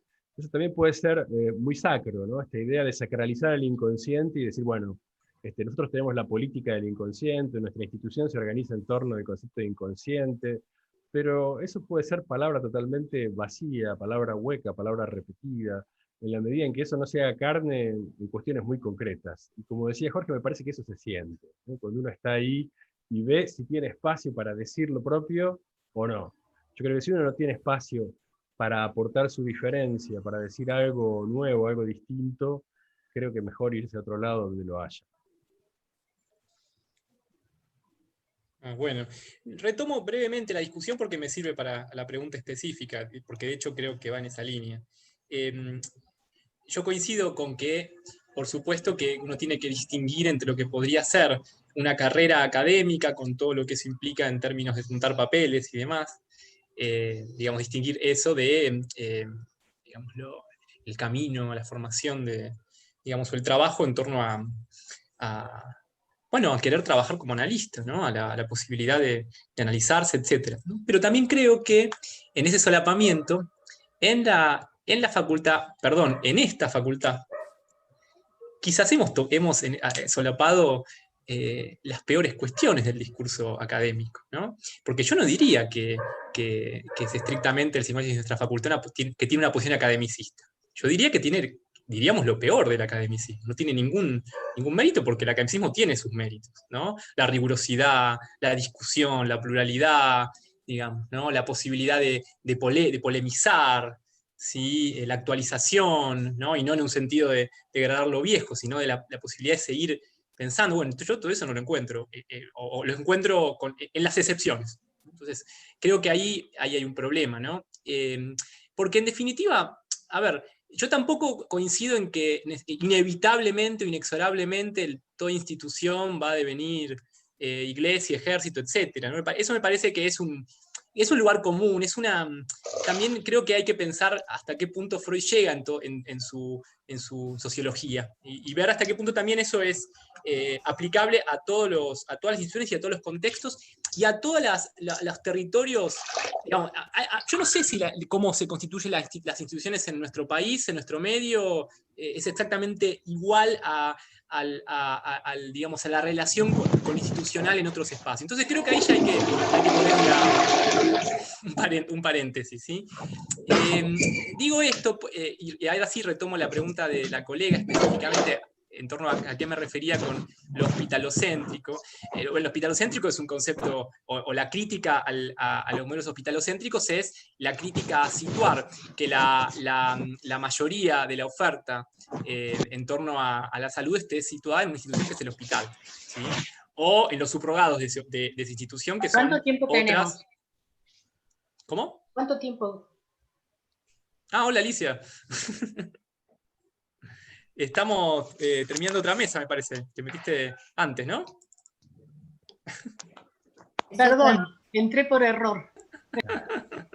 Bueno, decía, ¿no? Que, a ver, eso es lo hospitalocéntrico, es decir, que el centro del lugar donde uno vaya a ocupar su salud sea el hospital. Y eso es un problema, tiene muchas aristas, voy a hacer algo extremadamente breve. Creo que es un problema de lo cual no se ocupa en general el psicoanálisis, ¿no? Porque el psicoanálisis, por supuesto que defiendo la posibilidad de que haya servicio de salud mental en los hospitales generales, etcétera, etcétera.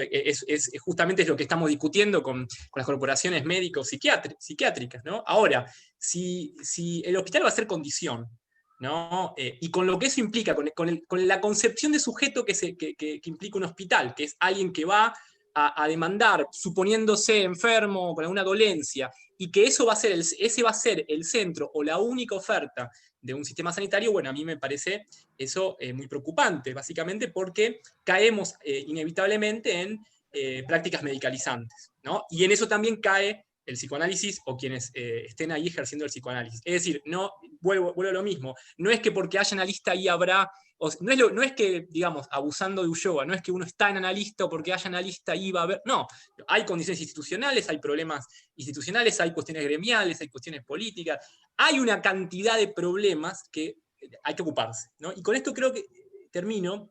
Me parece, retomando también lo anterior, que debiéramos tomar con más seriedad para profanar a Jacques Lacan o para tener un uso profano y que se acerque a una potencia más o menos subversiva, que dispute en el territorio clínico, pero también el territorio cultural.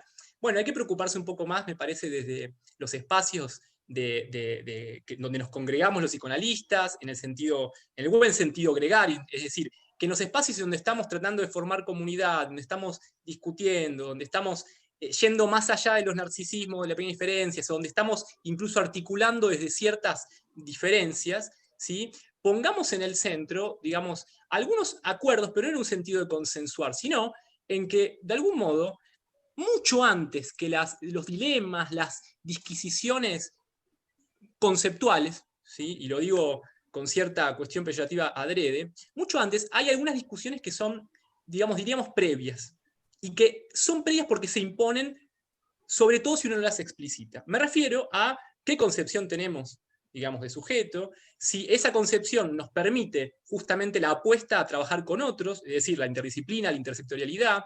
Me refiero a qué entendemos por lo público, si es que nos interesa, y me parece que habitar el espacio público requiere primero pensar seriamente de qué estamos hablando. Porque, si no, y con esto sí termino, a mí me preocupa mucho que haya colegas que piensen que como lo que hacen depende de su expertise, de su escucha, de su atravesamiento por un psicoanálisis y lo que pueda producir su analizante, lo demás no importa nada, ¿no? Como que se cree que se cierra la puerta del consultorio, sea donde esté, y es exactamente lo mismo aquí en la China, en José C. Paz, en La Matanza, en Villa Crespo, en pandemia. Eso me parece que es es un abuso de ciertos preceptos, como puede ser la temporalidad, etc. Me parece que es digamos, es un aplicacionismo intolerable que tiene consecuencias éticas, políticas y obviamente clínicas. ¿Sí? Gracias, Julián. Quedan tiempo para 2 preguntas rápidas que hay ahí. Veo que Martín levanta la mano de nuevo. No va a haber tiempo para una segunda ronda. Pero, pues, Jorge, ahora igual... quiero aclarar algo. Okay. Ahora te... Digo, hago lugar a estas 2 preguntas. Decía Martín, no va a haber tiempo para segunda ronda, pero está Aldana Argüello y Juan Manuel Rivas. Así que escuchamos la pregunta de Aldana y la de Juan Manuel, y después vemos cómo intervienen. Ok, bueno, muchas gracias.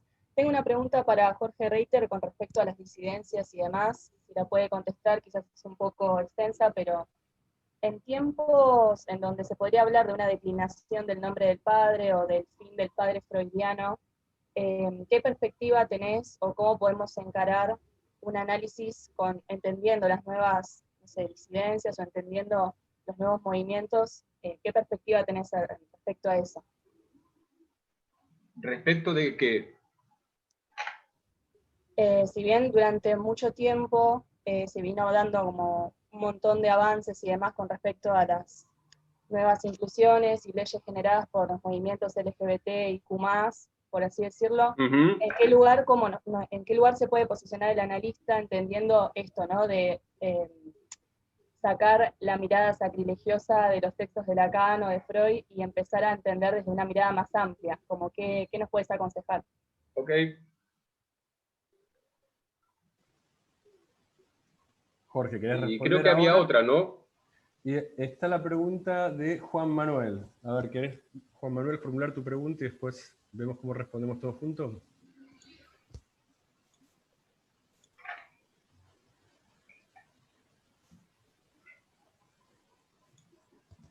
Juan Manuel, ¿habla ahora o calla para siempre?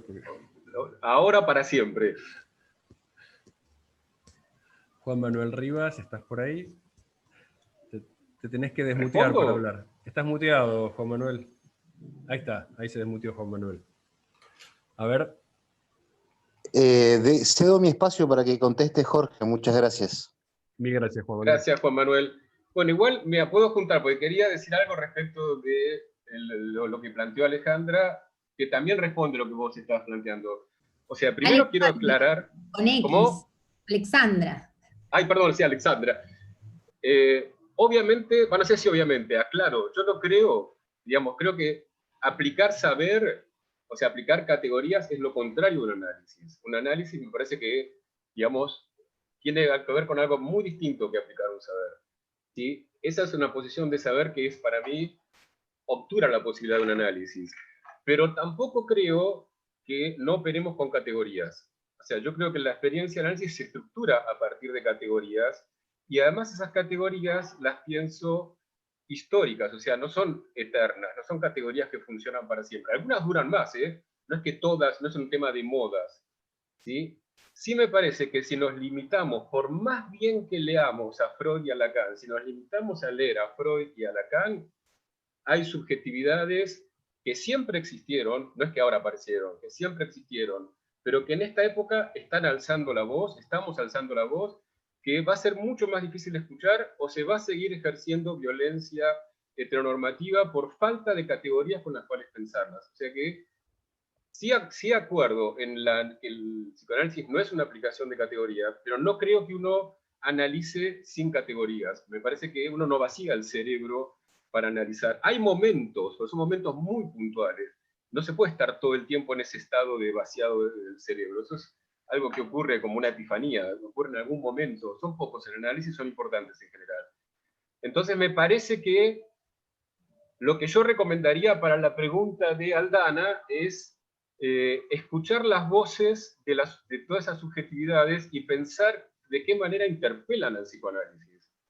Hay algo que yo he bautizado porque soy muy fan de Ferenczi, de Sándor Ferenczi, y me encanta el lugar que tuvo en la historia del psicoanálisis, de lo cual Alejandro debe saber mucho más que yo, ¿sí? Pero él tuvo lo que yo llamo el gesto ferenciano, ¿no? Que es, ante la interpelación de un paciente, en vez de sacar la carta cómoda y habitual de la resistencia del paciente, pensar, bueno, puede ser resistencia del paciente, pero puede ser que lo que me diga no sea una resistencia. Por ahí está señalando algo de mi propia posición que está obstaculizando el análisis. De hecho, Ferenczi fue el primero, muchísimo antes de Lacan, de hablar de las resistencias del analista, ¿sí?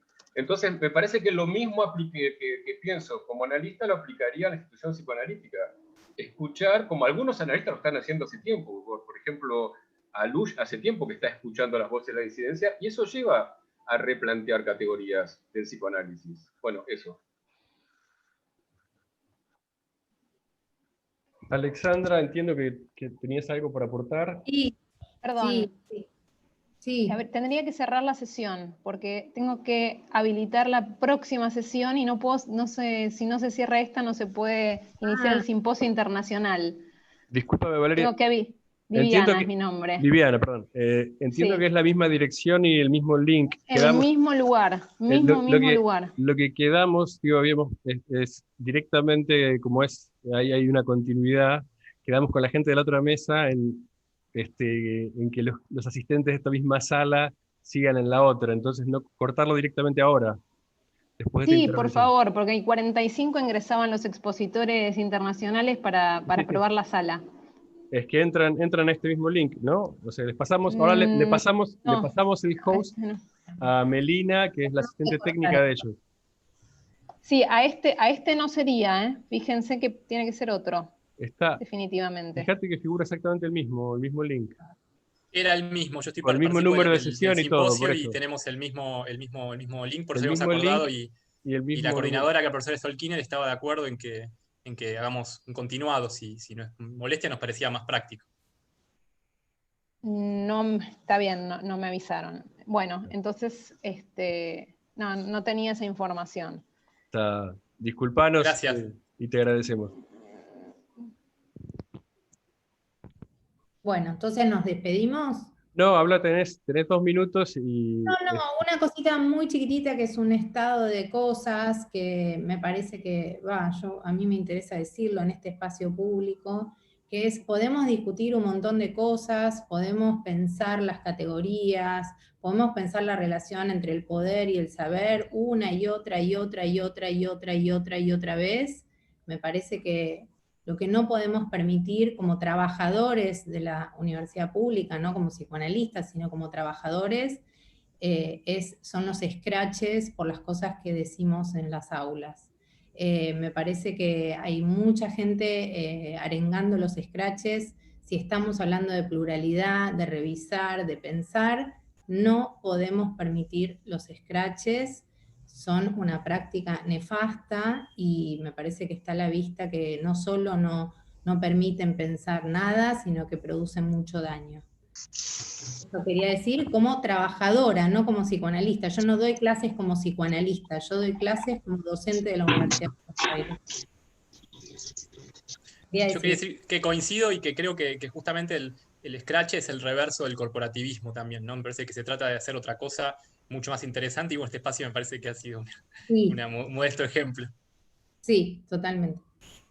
Bueno, agradezco infinitamente a Jorge, a Julián, a Alexandra, haberse sumado a esta tarea de profanar. Parece que nos quedamos muy cortos de tiempo y vamos a tener que organizar una mesa, un Profanar 2. Seguiremos profanando, un profanatorio. Profanandi. Sí. Animus profanandi, dirían los abogados. Así que les pido que se queden acá 3 minutos más, 5 minutos más, que ya empieza la otra mesa. Cambiamos algunos de silla. Julián sigue en el próximo panel, en el Simposio Internacional, con Jorge Alemán, Alicia Stolkiners y Julieta Kalmels. Bueno, gracias a los que se van y los que se quedan. Gracias a toda la gente que asistió, la verdad que... Y gracias a todos los que dicen gracias. Saludos, y a los que se quedan, bienvenidos. Digamos. Hola, Alicia, ¿cómo estás? Muy buena mesa, ¿qué tal? Hola. Buenas a todos, aprovecho a saludar también. Hola, Julieta, ¿qué tal? Hola, Julieta. ¿Cómo andás, Alexandra? Perdón. Juli. Ya está entrando Jorge, sí. Perdón, voy a cortar la grabación. Yo tengo algunas directivas, voy a cortar la grabación y en tal caso después volvemos a hacer otra grabación. Perfecto. O la cortás vos, Alejandro. Corto.